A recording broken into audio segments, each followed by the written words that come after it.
সম্মানিত সুধীমণ্ডলী, আজকে আমাদের আলোচ্য সূরা হচ্ছে সূরা হাক্কা।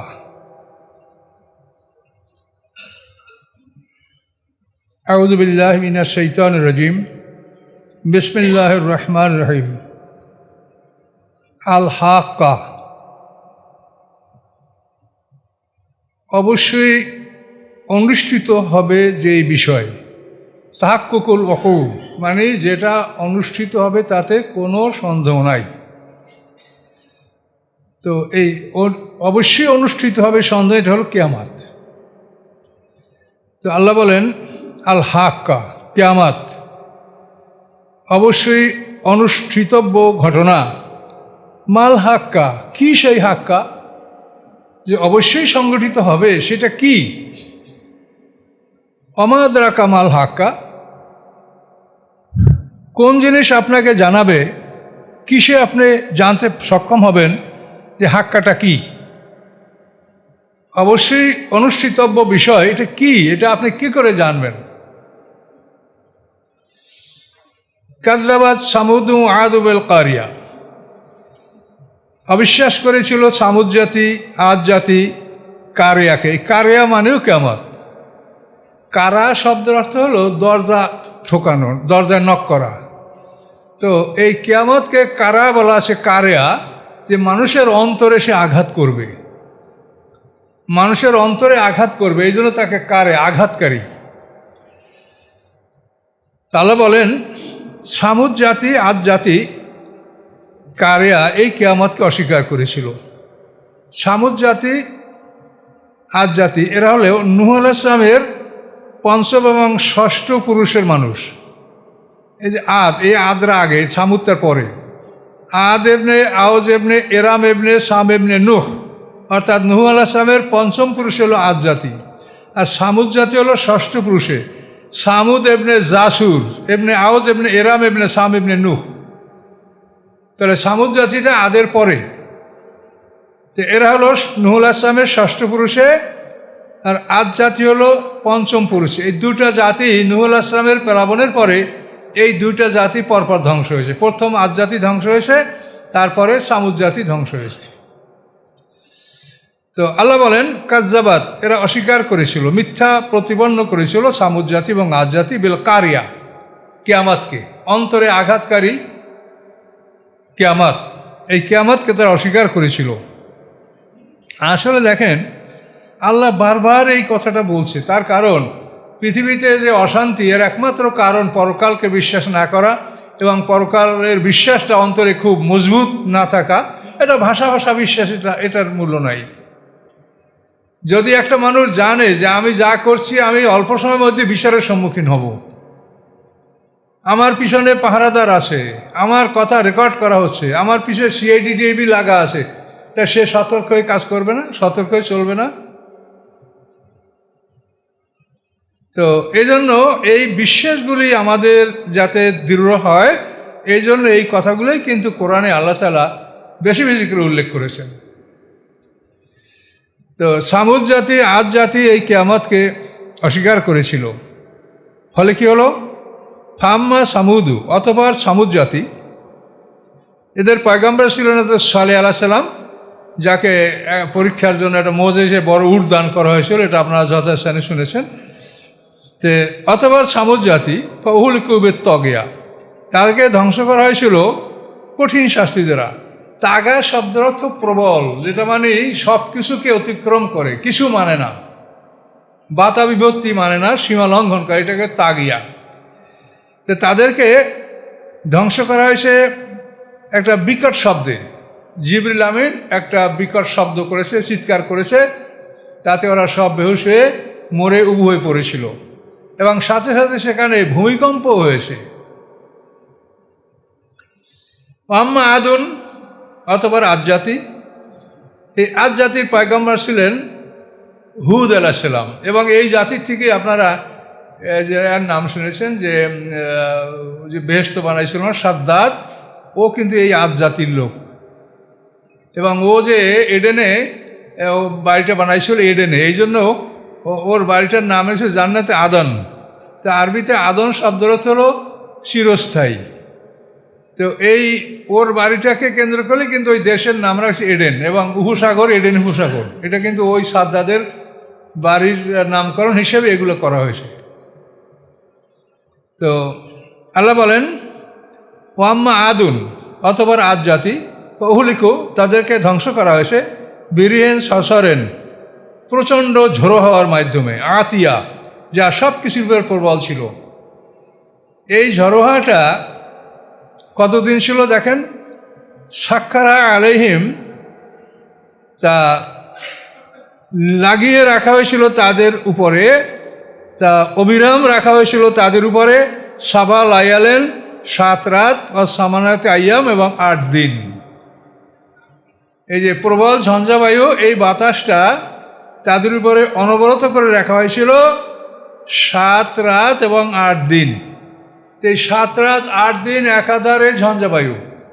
আমরা আমাদের বাংলাদেশে বিভিন্ন সময় যে শিডর বা অন্যান্য যে সাইক্লোন হেরিকেন যেগুলো আসে, এগুলো কিন্তু বেশি সময় থাকে না, 1-2 ঘন্টার মধ্যেই পৃথিবী লয় প্রলয় হইয়া চলে যায়। আর এদের এই ঝড়ো হাওয়াটা ছিল 7 রাত 8 দিন। তো তাফসিরে বলা আছে যে মানুষগুলা এগুলাকে ঘুড়ির মতো আকাশে তুলে ফেলানো, বাতাসে, আবার আকাশ থেকে আসছে মাটিতে ফেলানো হয়েছে, এরপরে বালুর ঝড় দিয়ে তাদেরকে ঢেকে ফেলা হয়েছে, আবার বাতাসে বালু হটাইছে, এইভাবে তাদেরকে আশ্রয়েছে, খালি উপরে উঠেছে নিচে ফেলাইছে, খালি আশ্রানো। এই আশ্রাতে 7 রাত 8 দিন বসে তাদেরকে ধ্বংস করেছে, কিচ্ছু তাদের বাকি ছিল, ছোট বড় গবাদি পশু সব কিছুই তাদের ধ্বংস করা হয়েছে আজ জাতির। এবং এই আজ জাতির বংশধর কিন্তু এখনও পৃথিবীতে যে মানুষ, আমরা কিন্তু মূল এই আজ জাতিরই বংশধর। কিন্তু এদের মধ্যে থেকে কিছু মোমেনও ছিল যাদেরকে আল্লাহ রক্ষা করেছেন, তাদের থেকে পৃথিবীতে বংশ বিস্তার হয়েছে। তো মানব জাতির ইতিহাসে এদেরকে বাদ দিয়ে আমরা কোনো ইতিহাস আমাদের কাছে নাই। আদম আলাইহিস সালামের 10 পুরুষ পরে নূহ আলাইহিস সালাম, আর নূহ আলাইহিস সালামের 5ম পুরুষে আদ জাতি, 6ষ্ঠ পুরুষে ছামুদ জাতি, এবং ইব্রাহিম আলাইহিস সালাম 10ম পুরুষে। এদের থেকেই আমাদের মানে পৃথিবীতে বংশবিস্তার এবং মানুষের যে আবাদ পৃথিবীতে এদের মাধ্যমেই হয়েছে। তো আজ জাতি আল্লাহ এভাবে তাদেরকে, সেই বাতাসটা তাদের উপরে অবিরাম জারি রেখেছেন 7 রাত 8 দিন। হুসুমা মানে অনবরত, ইনসিডেন্টলি, মানে কোনো সময় বন্ধ হয়নি, একবারে চলতেই থেকেছে। প্রবল বাতাসে ঝড়ের মধ্যে আমরা আসলে ঝড় এলাকার মানুষ, যে ঝড়গুলো যখন হয় তখন শ্বাস করতে কষ্ট হয়, মানে এত জোরে বাতাস বয় যে ভিতরে বাতাস নেব বাইর করবে এই ক্ষমতা হয় না, মনে হয় বন্ধ হয়ে যাচ্ছে, শ্বাস নিতে পারা যাচ্ছে না, এত বড় এই যে ভয়ঙ্কর বাতাসগুলি যখন আসে, ঝোড়ো হাওয়াগুলি।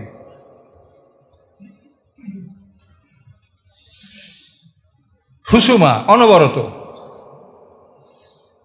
তাদের উপরে অনবরত 8 রাত 7 দিনের ঝোড়ো হাওয়া এটা লাগিয়ে রাখা হয়েছিল। ফাতারাল কওমা ফিহা সারা, আপনি দেখতে পাবেন জাতিকে উহার মধ্যে সারা, মানে সব উবু হয়ে পড়ে আছে, ময়রা সব ভুট হয়ে পড়ে আছে।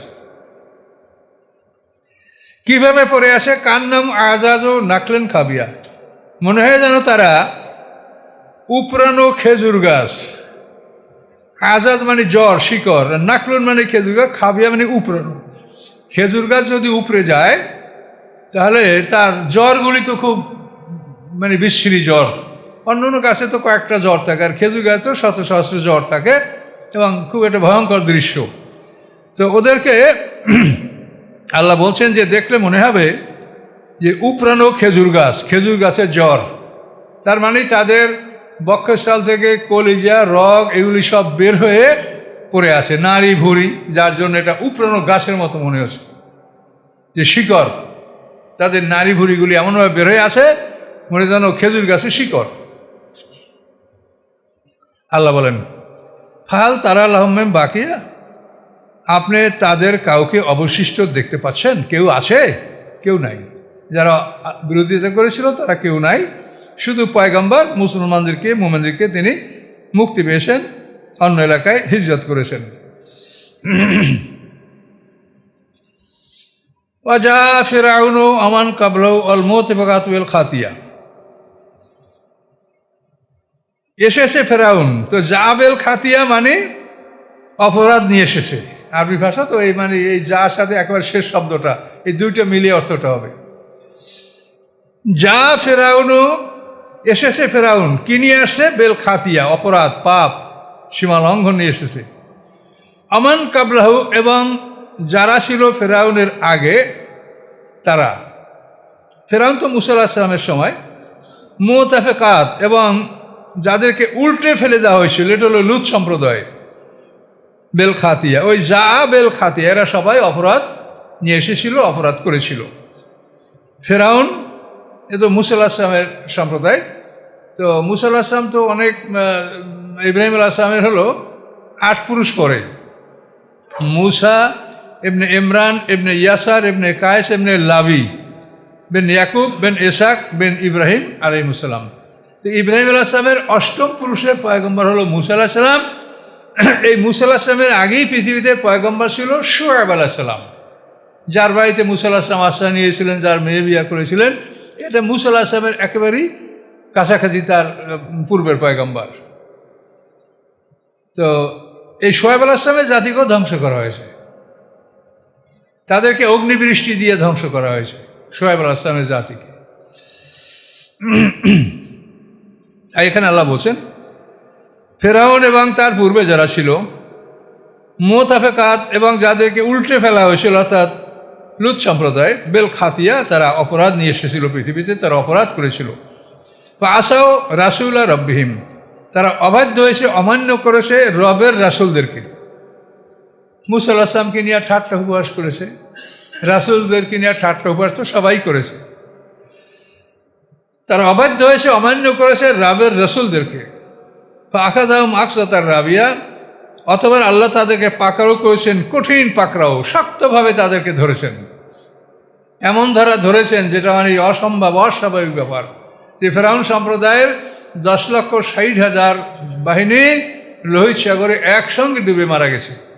পৃথিবীতে এত বড় বিপর্যয়ের খবর আমাদের কাছে আর নাই, যে এত বড় একটা বিপর্যয় ফেরাউন সম্প্রদায়। এই রাবিয়া, এই রেবা মানে সুদ, আর সুদ মানে বর্ধন। আকজাতার রাবিয়া মানে কঠোর হস্তে আমি তাদেরকে দমন করেছি, আমি কঠোরভাবে তাদেরকে পাকড়াও করেছিলাম। আকজাতার রাবিয়া কিভাবে পাকড়াও করছে একটু বিবরণ আল্লাহ দিচ্ছে। ইন্না, নিশ্চয়ই আমি, লাম্মা তগাল মাও, যখন পানি সীমা লঙ্ঘন করলো, মানে পানি মাটি ফুঁড়ে বেরোতে লাগলো, আকাশ থেকে প্রবল বর্ষণ শুরু হলো। এই তাগা মানে বিদ্রোহ করা, সীমা লঙ্ঘন, পানিতে সীমা লঙ্ঘন করেছে। যে সীমানায় স্বাভাবিক পানি থাকবে, এই সীমা পানি অতিক্রম করেছে, এই জন্য তাগা। নিশ্চয়ই যখন পানি সীমা লঙ্ঘন করলো, তাগাল মাও, পানি সীমা লঙ্ঘন করেছে। হামালনাকুম ফিল জারিয়া, আমি তোমাদেরকে তুলেছিলাম একটা চলমান নৌকায়।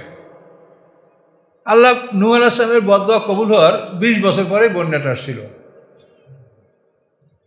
নূহ আলাইহিস সালাম আল্লাহর কাছে প্রার্থনা করেছিলেন, অকালা নূহুর রব্বে লা তাদার আলাল আরদে মিনাল কাফিরিনা দাইয়ারা। নূহ আলাইহিস সালাম বলেন, রব্বে, হে আমার রব, লা তাদার আলাল আরদে মিনাল কাফিরিনা দাইয়ারা, পৃথিবীতে কাফেরদের কোনো ঘর আপনি অবশিষ্ট রাখবেন না, সবাইকে ধ্বংস করে দেন। ইন্দাকেন তাদারহুম, যদি আপনি তাদেরকে ছেড়ে দেন, ইদুল্লু ইবাদাকা, তাহলে আপনার বান্দাদেরকে তারা বিপদগামী করবে। ওয়ালা ইয়ালিদু ইল্লা ফাজরান কাফারা, এবং তাদের থেকে কাফের, ফাসেক, ফাজের ছাড়া কিছুই জন্মিবে না। এভাবে নূহ আলাইহিস সালাম বদদোয়া করলেন। কখন করলেন?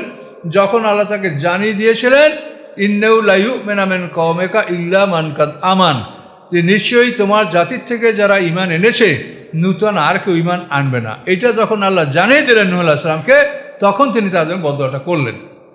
এবং এটা তার তাবলীগের 950 বছর তাবলীগ করার পরে এই ঘটনা ঘটল। ফালাবিসা ফিহিম আলফা সানাতিন ইল্লা 50 আমা, কোরআনের আয়াত। আল্লাহ বলেন যে 50,000 বছর নূহ আলাইহিস সালাম তাদের মাঝে ছিলেন, এবং এই সময় তিনি দাওয়াত ও তাবলীগ করেছেন, এবং অসংখ্য জুলুম অত্যাচার জাতির থেকে তিনি সহ্য করেছেন। তাকে মাইরিয়া পিটিয়ে বেহুশ করে ফেলাই দিত। এবং শেষবারে তাকে যে মেরেছিল সেটা খুবই দুঃখজনক।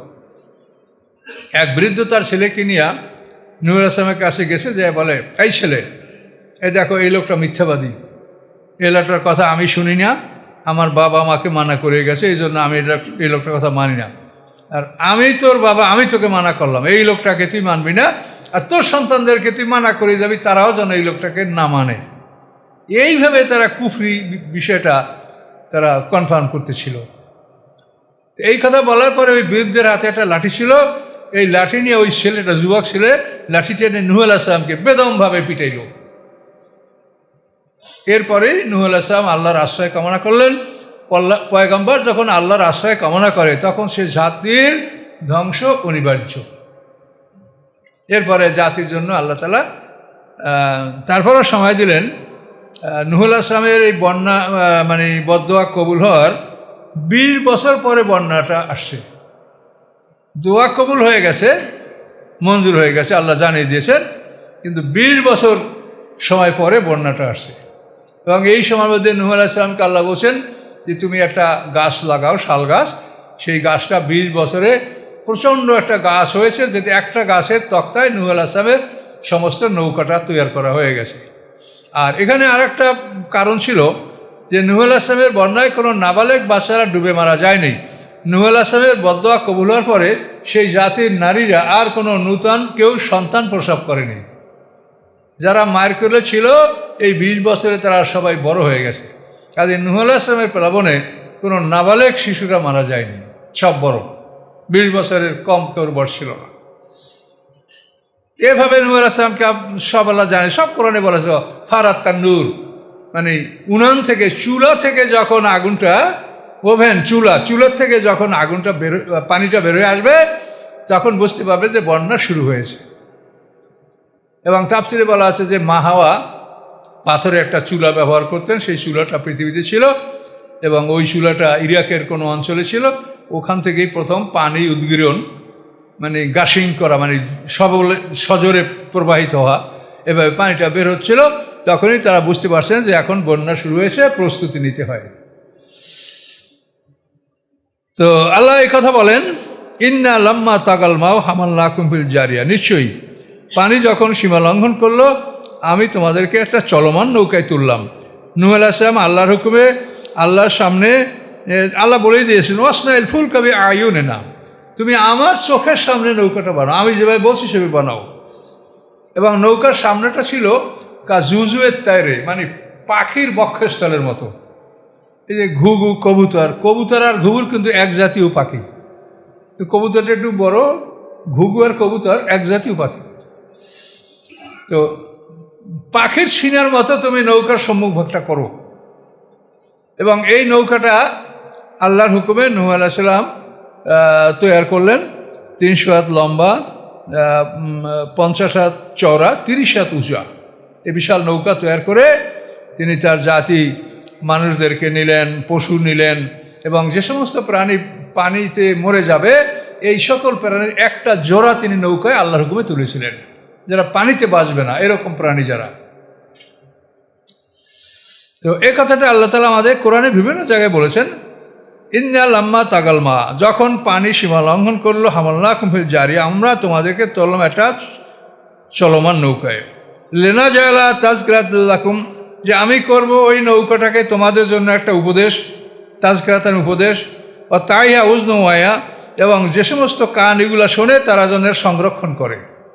আমাদের কান শুনছে কিন্তু হারাই গেলে হবে না, সংরক্ষণ করতে বলছে। এবং নৌকাটা একটা নিদর্শন, এটা কোরআনে বলা আছে, এই জুদি পাহাড়ে এই নৌকাটা থেমেছিল, অস্তাবাত আলাল জুদি, কোরআনের আয়াত। ইরাকে অ্যারারুট পর্বতমালার একটা অঞ্চল আছে জুদি, এই জুদি অঞ্চলে এই নৌকাটা থেমেছিল, অস্তাবাত আলাল জুদি। তো এখানে এই নৌকাটা ইরাকের জুদি অঞ্চলে থামছে। আর মক্কা অঞ্চল থেকে তো বন্যা শুরু হয়েছে, নূহ আলাইহিস সালাম তো মক্কায় ছিলেন। তো এই জন্য এই মক্কা অঞ্চলে আর কোনো লোক বসতি নাই। এই বাকি যে নৌকায় যে লোকগুলো ছিল, এই নৌকা লোকগুলি 82টা মুসলিম পরিবার, এরা সব ওই ইরাকে তাদের বসবাস শুরু হলো। এবং এই জন্য এই নূহ আলাইহিস সালামকে দ্বিতীয় আদম বলা হয়। এবং তিনি যেহেতু আদম আলাইহিস সালামের পরে তাকে দ্বিতীয় আদমের সম্মান বলা হয়, তাকে শাইখুল আম্বিয়া বলা হয়। তো ইরাকে ওইখান থেকে নূহ আলাইহিস সালামের বংশধর ইরাকে বংশবিস্তার লাভ করে এবং ওখান থেকেই কিন্তু সেই বেবিলনে ইব্রাহিম আলাইহিস সালাম জন্মগ্রহণ করেন, ইরাকের বেবিলনে। নবুয়তের ধারাটা কিন্তু মক্কা থেকে বেবিলনে চলে গেল। আদম থেকে আরম্ভ করে নূহ আলাইহিস সালাম পর্যন্ত সব নবীদের আগমন হচ্ছে মক্কায়। তো এই নূহ আলাইহিস সালামের প্লাবনের পরে যেহেতু জনবসতি ইরাকে চলে গেল, এই জন্য ইব্রাহিম আলাইহিস সালামের জন্ম হলো ইরাকের বেবিলনে। এবং এরপরে ইব্রাহিম আলাইহিস সালামের বংশধর যেহেতু ইব্রাহিম আলাইহিস সালাম হারান শহরে হিজরত করেন, তারপর ওখান থেকে উনি হেব্রন শহরে হিজরত করেন, আল খলিলে তিনি বসবাস করেন। ওই অঞ্চলে ইব্রাহিম আলাইহিস সালাম থাকার কারণে ইসহাক আলাইহিস সালাম তার পুত্র ওই অঞ্চলে ছিলেন এবং ওই অঞ্চলে কিন্তু এই যে নবী রসুলদের পরবর্তী আবির্ভাব, ঈসা আলাইহিস সালাম পর্যন্ত সমস্ত নবী রসুলরা কিন্তু সিরিয়া অঞ্চলে বাইতুল মুকাদ্দাস অঞ্চলে আসছেন, যেহেতু এই ইব্রাহিম আলাইহিস সালাম ওখানে হিজরত করে ওখানে বসবাস করছেন। এই জন্য পরে আবার এই ইব্রাহিম আলাইহিস সালামই ইসমাইল আলাইহিস সালামকে নিয়ে কাবাঘর পুনর্নির্মাণ করেন এবং ইসমাইল আলাইহিস সালামের মাধ্যমে আবার মক্কা অঞ্চলে জনবসতি শুরু হয় এবং মক্কা অঞ্চলটা আবাদ হয়। তো এই ইব্রাহিম আলাইহিস সালামের পূর্বে অর্থাৎ নূহ আলাইহিস সালাম থেকে ইব্রাহিম 10 পুরুষ পর্যন্ত মক্কাটা কিন্তু অনাবাদ ছিল, কাবাঘরের কোনো চিহ্নও ছিল না। যেখানে কাবাঘর ছিল সেখানে একটা বালুর স্তূপ, মানে অনেকগুলো বালুর টিলার মতো মনে হচ্ছিল জায়গাটা। ইব্রাহিম আলাইহিস সালাম ইসমাইল আলাইহিস সালামকে নির্বাসন দিলেন আল্লাহর হুকুমে এবং তার মাধ্যমে আবার মক্কা অঞ্চলটা আবাদ হলো। তো ইতিহাসগুলো সংক্ষেপ আপনাদেরকে বলছি, এগুলো তো আমরা যথাস্থানে বিস্তারিত আমাদের বলা আছে। তো তারপরও আমরা তো মানুষ, আমরা ভুলে যাই। তো মোটামুটি আপনারা একটা ধারণা যে যে ইসলামের ইতিহাসটা বা আমাদের নবী ওলিদের বংশ থেকে আমরা কিভাবে ছড়িয়েছি। এই ইসমাইল আলাইহিস সালাম এই মক্কায় এবং এখান থেকে এই ইসমাইল আলাইহিস সালামের বংশ থেকে পরে আমাদের নবী মুহাম্মদ সাল্লাল্লাহু আলাইহি ওয়াসাল্লাম জন্মগ্রহণ করেন। আর এর আগে ওই ইব্রাহিম আলাইহিস সালামের যেহেতু দ্বিতীয় ছেলে ইসহাক আলাইহিস সালাম, উনি সিরিয়ায় ছিলেন এবং ওনার বংশধর এই ইসহাক আলাইহিস সালামের ছেলেই তো হলো ইয়াকুব আলাইহিস সালাম। ইসমাইল আলাইহিস সালামের দ্বিতীয় ছেলে ইসহাক, এর ছেলে ইয়াকুব আলাইহিস সালাম, তার ছেলে ইউসুফ আলাইহিস সালাম, এভাবে ওই দিকে কিন্তু এই নবীদের বংশবিস্তার হয়েছে এবং এটা আল্লাহ রসুল অর্থাৎ ঈসা আলাইহিস সালাম পর্যন্ত এটা ওই অঞ্চলেই ছিল। এরপরে মুহাম্মদ সাল্লাল্লাহু আলাইহি ওয়াসাল্লাম ইসমাইল আলাইহিস সালামের বংশ থেকে মক্কা আবার ওনাকে নবী রসুল হিসেবে আল্লাহ তাআলা প্রেরণ করেন, আবার এই মক্কা অঞ্চলটা আবাদ হয়। এই 10 পুরুষের মধ্যে কাবাঘরও ছিল না, হজও ছিল না, কোরবানিও ছিল না। ইব্রাহিম আলাইহিস সালাম থেকে আবার শরীয়তের এই বিধানগুলি সব আবার রিভাইভ করা, এগুলি আবারকে পুনরায় আল্লাহ তাআলা উজ্জীবিত করে দেন, যেগুলো তোমরা করো। কোরবানি, হজ, কাবাঘর নাই তো হজ করবেন কিসে? কে যায়? আর ওখানে তো মানুষ যাইতো না ভয়তে, যে এইখানে বন্যা হয়েছে, এটা ভয়ঙ্কর জায়গা, এখানে যাওয়া যাবে না, এটা ভয় ছিল মানুষের। কিন্তু সেইখানে দেখেন কি এক মর্মান্তিক ইতিহাস, যে মাহাজার ইসমাইল আলাইহিস সালামকে সেই যেটা বলা হয় বেয়াবগিয়া সিটিয়াল ময়দান, যে পানিবিহীন তরুলতাবিহীন একটা মাঠে তাকে নির্বাসন দেওয়া হয়েছিল এবং দিয়ে ইব্রাহিম আলাইহিস সালামকে আল্লাহ থাকতে বলেনি, যাও সিরিয়ায় চলে যাও। এ খুব ভয়ঙ্কর ইতিহাস। তো আল্লাহ বলেন যে আমি এই নৌকাটাকে একটা নিদর্শন হিসেবে রেখেছিলাম। অ্যারারুট পর্বতমালায় বহুকাল পর্যন্ত এই নৌকাটার ধ্বংসাবশেষ এগুলো মানুষে দেখেছে। আল্লাহ বলেন যে সংরক্ষণকারী কান এগুলো যেন সংরক্ষণ করে, এগুলো যেন কানে ঢুইকে বাইরে হয়ে না যায়। এরপরে আল্লাহ বলেন ফায়জা নফাকা সুর নফকাতাম ওয়াহিদা, যখন ফুঁক দেওয়া হবে সিংহায় এক ফুৎকার, সিংহায় 2টা ফুৎকার দেওয়া হবে, প্রথম সিংহের ফুৎকার এবং দ্বিতীয় সিংহের ফুৎকার। ফায়জা নুফাকা সুর, যখন সিংহায় ফুৎকার দেওয়া হবে, নফকাতুম ওয়াহিদা, এক ফুৎকার, হুমেদাতুল আরদু ওয়াল জিবালু, এবং তুলে নেওয়া হবে পৃথিবীকে এবং পাহাড়গুলিকে। তুলে নিয়ে তারপর ফাদুক্কাতা দাক্কাত ওয়াহিদা, দুটাকে একই আঘাতে চূর্ণ বিচূর্ণ করে ফেলা হবে।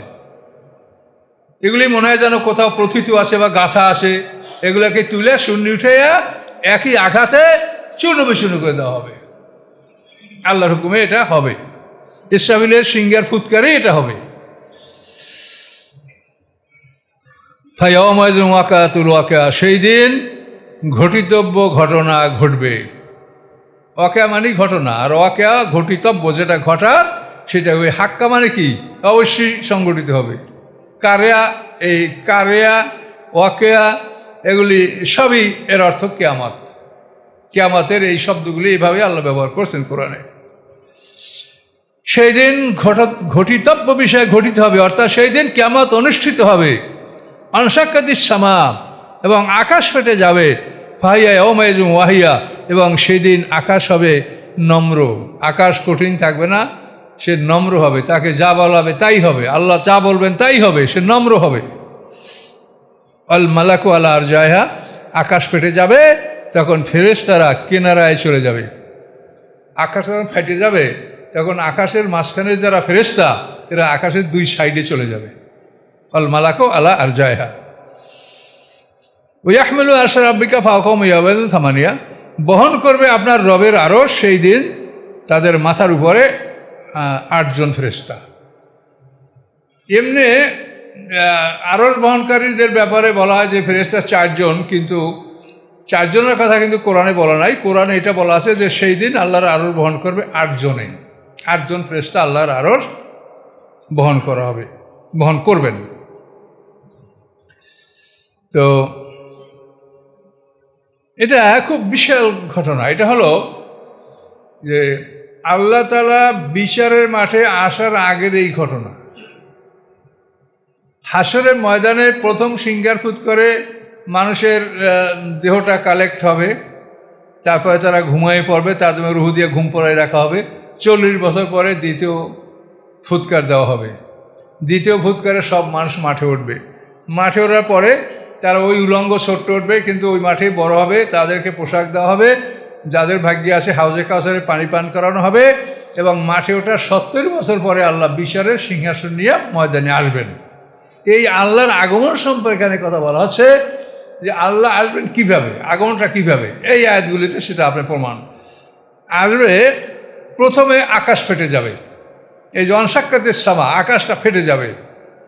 তো আকাশ ফেটে যাওয়ার পরে আকাশ থেকে বড় মেঘ বের হবে, মেঘের মধ্যে ফেরেশতা আসবে। এই ফেরেশতারা মাঠে নামবে বিচারের মাঠে। তো মানুষেরা বলবে, এটা কিন্তু অনেক কথা আমি ছেড়ে যাচ্ছি, আশাবাদী মানুষদের দোয়া এবং প্রার্থনাই কিন্তু আল্লাহ তাআলা বিচারের মাঠে এবং আমাদের রাসূলের সুপারিশে আল্লাহ তাআলা হাসরের ময়দানে বিচারের মাঠে নেমে আসার জন্য তিনি খবর দিবেন যে হ্যাঁ আমি বিচারের জন্য আসতেছি। এটা কিন্তু আমাদের রাসূল সেজদায় পড়ে দোয়া করবেন, শাফাতের দোয়া করবেন। এইটা হলো সর্বশ্রেষ্ঠ শাফাত, এটাকে বলে মাকামে মাহমুদ, শাফাতের সর্বশ্রেষ্ঠ মানে যেটা অংশ। তো আল্লাহ আসতেছেন এই খবরটা হলে তখন কি হবে, আকাশ ফেটে ফেরেশতা নামবে। তো এই ফেরেশতা যখন মাঠে নামবে তখন আশাবাদী মানুষ যারা বিচারের জন্য আল্লাহর কাছে প্রার্থনা করছে যে আল্লাহ বিচার করেন, মাঠে এই দুরবস্থা দেখা যায় না, মানুষের কষ্ট হচ্ছে, সবারই কষ্ট হচ্ছে। তো ওই সময় ওই ফেরেশতারা আসবে, আসার পরে এই আশাবাদী মানুষগুলি যারা আল্লাহর কাছে বিচারের জন্য আসার জন্য অনুরোধ করেছে, তারা ওই ফেরেশতাদেরকে বলবে যে আপনারা কত ফেরেশতা আসেন? বলবে হাসরের ময়দানে যত প্রাণী আমরা তত। আপনাদের সাথে আল্লাহ আসে? না, আল্লাহ আসেননি। এরপরে দ্বিতীয়বার আবার আকাশ ফাটবে। দ্বিতীয়বার আকাশ ফেটে তার সাথে বড় ধরনের মেঘ বের আসবে। সেই মেঘের মধ্যে আবার ফেরেশতারা আসবে। মানুষেরা জিজ্ঞাসা করবে যে আপনারা কত? তো বলে যে প্রথমবারের দ্বিগুণ আমরা। আপনাদের সাথে আল্লাহ আসে? না, আসে নেই। তারপরে তৃতীয়বার আকাশ ফাটবে। এবার আকাশ ফেটে আরও বড় মেঘ বের হবে। এই মেঘের মধ্যে ফেরেশতারা নামবে। মানুষেরা জিজ্ঞাসা আপনারা কত? যে আমরা দ্বিতীয়বারের দ্বিগুণ, আমরা দ্বিতীয়বারের দ্বিগুণ। আপনার সাথে আল্লাহ আসে? যে হ্যাঁ আমাদের সাথে আল্লাহ চলে আসছেন এবং আল্লাহর আরশ 8 জন ফেরেশতা বহন করবে। এই দৃশ্যটার কথা আল্লাহ এখানে বলছেন যে আকাশগুলো যখন ফেটে যাবে তখন এই আকাশের মাঝে মানে আকাশে তো প্রতিটি জায়গায় এক বিশিষ্ট জায়গা ফাঁকা নাই, সব জায়গায় ফেরেশতারা বিভিন্নভাবে অবস্থান করছে এবং আল্লাহর জিকির করছে, ইবাদত করছে।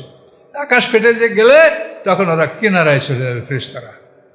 তো এই আকাশের ফেরেশতাদের কিন্তু আল্লাহ নিয়ে আসতেছেন না। এই আল্লাহর কোন বাহিনী আল্লাহ জানে, এগুলো সম্পর্কে অধিক কথা আমরা বলতে পারবো না, বলার কোনো ইখতিয়ার আমাদের নাই। এতটুকুই সত্য যে আল্লাহ তাআলা যখন আসবেন তখন ফেরেশতা তার সাথে আসবে 1 গুণ, দ্বিতীয়বার দ্বিগুণ, তৃতীয়বার 4 গুণ। তো 1 2 3 আছে 7, অর্থাৎ হাসরের ময়দানে যত প্রাণী তার 7 গুণ ফেরেশতা নিয়ে আল্লাহ তাআলা বিচারের মাঠে আসবেন। বলুন সুবহানাল্লাহ, কত বড় ভয়ঙ্কর খবর। এভাবে আল্লাহ বিচারের সিংহাসনে আসবেন এবং আসার পরে তিনি সেখানে প্রথমেই তিনি কি করবেন, 7 পৃথিবী বাম হাতে নেবেন, 7 আসমানকে তার ডান হাতে জড়ানো থাকবে, আর বলবে যে এই 2টা জিনিস, এই আকাশ এই বলের মালিক, লেমানিল মুলক, রাজত্বটা কার বলো। কারণ 7টা পৃথিবী তার বাম হাতে থাকবে, তাহলে এটি কেমন কথা। অল আরদ জামিয়ান কবজাতি আমাল কোরআনের আয়াত। আরদ জামিয়ান মানে সমস্ত পৃথিবী, তাহলে 7 পৃথিবী। আসমাওয়াত এবং সমস্ত আকাশগুলি মাতবিয়াতুম বিয়ামিনি, আল্লাহর ডান হাতে জড়ানো থাকবে, চন্দ্র সূর্যের কোনো অস্তিত্ব থাকবে না, আল্লাহ নূরের আলোকে হাসরের ময়দানটা আলোকিত হবে। এই সব কথাগুলি আল্লাহ কোরআনে বলেছেন। কাজে আমরা বাইরের ওয়াজ না করে যদি কোরআনের কথা বলি, কোরআনের মতো এরকম কথা পৃথিবীর আল্লাহর এই কথা সমতুল্য কথা বলতে পারবে? এবং আল্লাহর বান্দা আমরা, আমাদের জন্য কি ওয়াজ লাগবে সেটা আল্লাহ ভালো জানেন, কিন্তু আমরা এগুলিকে সেরে দিয়ে এমন কথা দিয়া ভরে রাখছি পৃথিবীটাকে, সেটা তো আপনারাই দেখতে পাচ্ছেন। কি কথা দ্বারা আমরা পৃথিবীর সব কিছু আমরা পূরণ করে রেখেছি। এজন্য আমরা আলেম, আমাদেরকে কঠিন হিসাবের সম্মুখীন হতে হবে। জানি না আল্লাহ আমাকে বা আপনাকে বা আলেমদেরকে কি রায় দিবেন, সেটা আল্লাহ জানেন।